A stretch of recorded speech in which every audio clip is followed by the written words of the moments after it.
کرنے والا مجرم ہوگا۔ اللہ کے رسول صلی اللہ علیہ وسلم نے نوکر چاکر پر زیادتی کرنے کا کفارہ کیا بتایا ہے؟ اسے آزاد کر دو، اس کو اپنے پاس رکھو گے مزید شریر ہوگا، یا تو پھر اسے ادب تمیز طریقہ خود سکھائیے، نرمی سے پیش آئیے، اپنی عادت بدل لیجیے اب آپ تو آپ سے، تاکہ حسن ظن رکھے، بدگمان نہ ہو۔ ابو مسعود بدری رضی اللہ عنہ سے روایت ہے، وہ کہتے ہیں کہ میں اپنے غلام کو کوڑے سے مار رہا تھا تو میں نے اپنے پیچھے سے ایک آواز سنی۔ کیا آواز سنی؟ اعلم ابا مسعود، خبردار اے ابو مسعود۔ تو ابو مسعود کہتے ہیں فلم افہم الصوت من الغضب، غصے کی وجہ سے میں یہ آواز صحیح سے سمجھ نہیں سکا کہ آواز کس کی تھی اور کیا بول کر کے پکارنا چاہ رہے تھے۔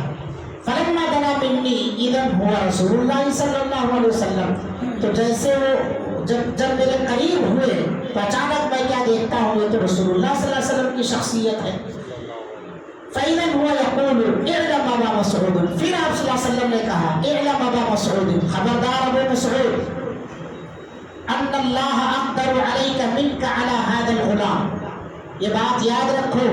کہ اللہ رب العالمین تم سے زیادہ طاقتور ہے، زیادہ اختیار رکھنے والا ہے،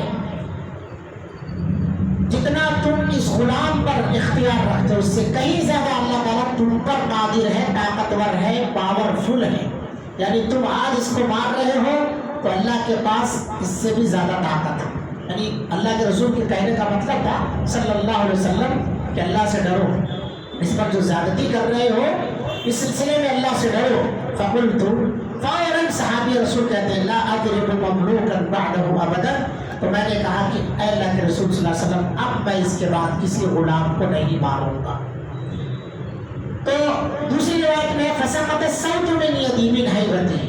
کہ جب میں قریب آئے اللہ کے رسول صلی اللہ علیہ وسلم تو میں کوڑے سے مار رہا تھا، اور وہ کوڑا اللہ کے رسول صلی اللہ علیہ وسلم کو دیکھ کر کے میرے اندر ہیبت طاری ہو گئی، آپ کی عظمت اور جلالت کی بنا پر میرے ہاتھ سے کوڑا چھوٹ کر کے گر گیا۔ اور ایک دوسری روایت میں فقلت یا رسول اللہ هو حر لوجه اللہ تعالی، اے اللہ کے رسول صلی اللہ علیہ وسلم وہ اللہ تعالیٰ کی رضا کے لیے آپ سے آزاد ہے، اس کو میں نے آزاد کر دیا۔ فقال، اللہ کے رسول صلی اللہ علیہ وسلم نے کہا اما لو لم تفعل لفحتك النار، سنو اگر تم اسے اللہ کی رضا کے لیے آزاد نہ کیے ہوتے تو آگ تمہیں اپنی لپیٹ میں لے لیتی، اور لمست النار، یا آپ صلی اللہ علیہ وسلم نے دوسرا لفظ فرمایا کہ تمہیں آگ ضرور چھو لیتی۔ تو یہ حدیث ہے صحابہ کرام رضوان اللہ علیہم اجمعین کی اعمال کا تذکرہ گویا اس کے اندر ہے کہ صحابہ کرام اپنے نوکر چاکر پر اگر کبھی ظلم کر دیے اور اللہ کے رسول صلی اللہ علیہ وسلم کو خبر لگ گئی تو آپ صلی اللہ علیہ وسلم نے انہیں جو بھی ہدایت اور رہنمائی فرمائی فوراً انہوں نے اس پر عمل کر لیا، مزید زیادتی انہوں نے نہیں کیا۔ تو ان دونوں حدیثوں کو اگر ہم دیکھیں تو اس میں معلوم یہی ہوتا ہے کہ غلاموں پر، نوکر چاکر پر زیادتی کرنا حرام ہے۔ اس کا کفارہ کیا ہے؟ اس کا کفارہ یہی ہے کہ انہیں آزاد کر دیا جائے یا دوسرے ناحیے سے انہیں راضی کیا جائے۔ اور یہ جو دوسری حدیث ہے ابو مسعود البدری والی، اس کے اندر ہے کہ اس کے اندر ایک مسئلہ اور نکلتا ہے کہ اللہ کے رسول صلی اللہ علیہ وسلم کا جاہ و جلال، آپ صلی اللہ علیہ وسلم کی ہیبت صحابہ کرام پر کس طرح طاری ہوا کرتی تھی۔ صحابہ کرام رضوان اللہ علیہم اجمعین اللہ کے رسول صلی اللہ علیہ وسلم بیٹھے ہوں یا آپ صلی اللہ علیہ وسلم پیچھے سے آ جائے اچانک تو یہ اپنی حالت تبدیل کر لیتے تھے، دہشت میں ہو جاتے تھے۔ تو یہ اللہ کے رسول صلی اللہ علیہ وسلم کا مقام مرتبہ تھا صحابہ کرام کے نزدیک، کیونکہ آپ صلی اللہ علیہ وسلم کی شخصیت کوئی معمولی شخصیت نہیں تھی۔ آپ صلی اللہ علیہ وسلم اللہ کے رسول تھے، آپ اپنے آپ میں بالکل کمپلیٹ مین تھے، پرفیکٹ آدمی تھے آپ صلی اللہ علیہ وسلم۔ انک لعلی خلق عظیم، اللہ تعالیٰ نے آپ صلی اللہ علیہ وسلم کے بارے میں بیان فرمایا، اور عملی اعتبار سے بھی کچھ کوتاہی نہیں تھی آپ کے اندر۔ اس وجہ سے جس آدمی کے اندر عمل ہو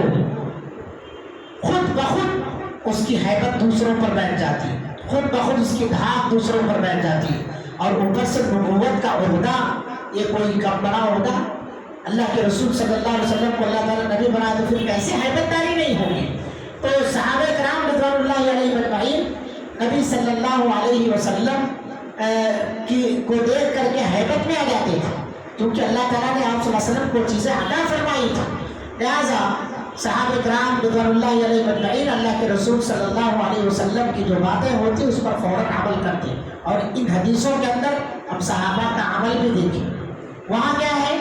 حکم دیا کہ آزاد کر دو، فوراً آزاد کر دیا۔ انہوں نے کیا کہا؟ جب اللہ کے رسول نے کہا کہ ڈرایا جب کہ جتنا تم اس غلام پر طاقت رکھتے ہو اللہ تعالیٰ تم پر اس سے کہیں زیادہ طاقت رکھتا ہے، تمہیں عذاب میں مبتلا کر دے، کچھ اور بھی کر دے،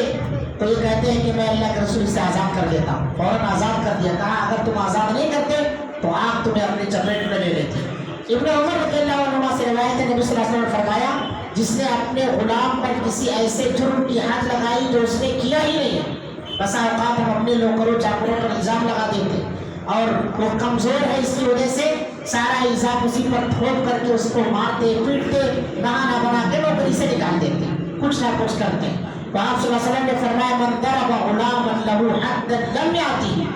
ایسے جرم کی سزا دی جس نے جو اس نے کیا ہی نہیں ہے، او لطمه یا مار دیا، تماچا مار دیا، فإن كفارته أن يعتقه، تو اس کا کفارہ یہ ہے کہ اس غلام کو آزاد کر دیا جائے۔ اب ہمارے یہاں جو نوکر چاکر ہیں وہ غلام تو نہیں ہوتے، اب اس کا مطلب نہیں انہیں نوکری سے نکال دو بس وہ آزادی مل گئی، یہ غلاموں کی بات ہو رہی ہے، لہٰذا اس کا خیال رکھنا چاہیے۔ قاضی عیاض رحمۃ اللہ علیہ فرماتے ہیں کہ اس پر اجماع ہے کہ غلام کو ایسے موقع پر آزاد کرنا واجب نہیں ہے، صرف مستحب ہے۔ تاہم یہ آزادی گو کی اجر میں بغیر کسی سبب کے آزاد کرنے کے برابر نہیں ہے، مگر اس کی زیادتی کا کفارہ ضرور ہوگی۔ تو ان تینوں حدیثوں کا جب ہم خلاصہ دیکھیں تو یہی ہے کہ نوکر چاکر غلام اور اپنے ماتحتوں پر زیادتی کرنا گناہ کبیرہ ہے، لہٰذا انسانیت پر رحم کیجیے اور اپنے ماتحتوں کا خیال کرو، کیونکہ آپ صلی اللہ علیہ وسلم نے اپنے آخری وقت میں کہا تھا الصلاۃ الصلاۃ وما ملکت ایمانکم، لوگوں نماز کا خیال رکھنا، نماز کا خیال رکھنا اور ان کا خیال رکھو جو تمہارے ہاتھوں میں، جو تمہارے ماتحت، تمہارے ماتحتی میں جو لوگ بھی ہیں ان پر رحم دلی سے پیش آنا، ان پر اتنا کام مت ڈال دو جو ان کی طاقت سے زیادہ ہو، ان کی مزدوری وقت ہونے پر ان کی مزدوری اور اجرت دے دیا کرو، پسینہ سوکھنے سے پہلے ان کی مزدوری دے دو، اسی میں آپ کی ہماری سب کی خیر و بھلائی ہے۔ اللہ سے دعا ہے اللہ تعالیٰ ہم سب کو کہنے سننے سے زیادہ عمل کی توفیق عطا فرمائے، آمین۔ السلام علیکم ورحمۃ اللہ وبرکاتہ۔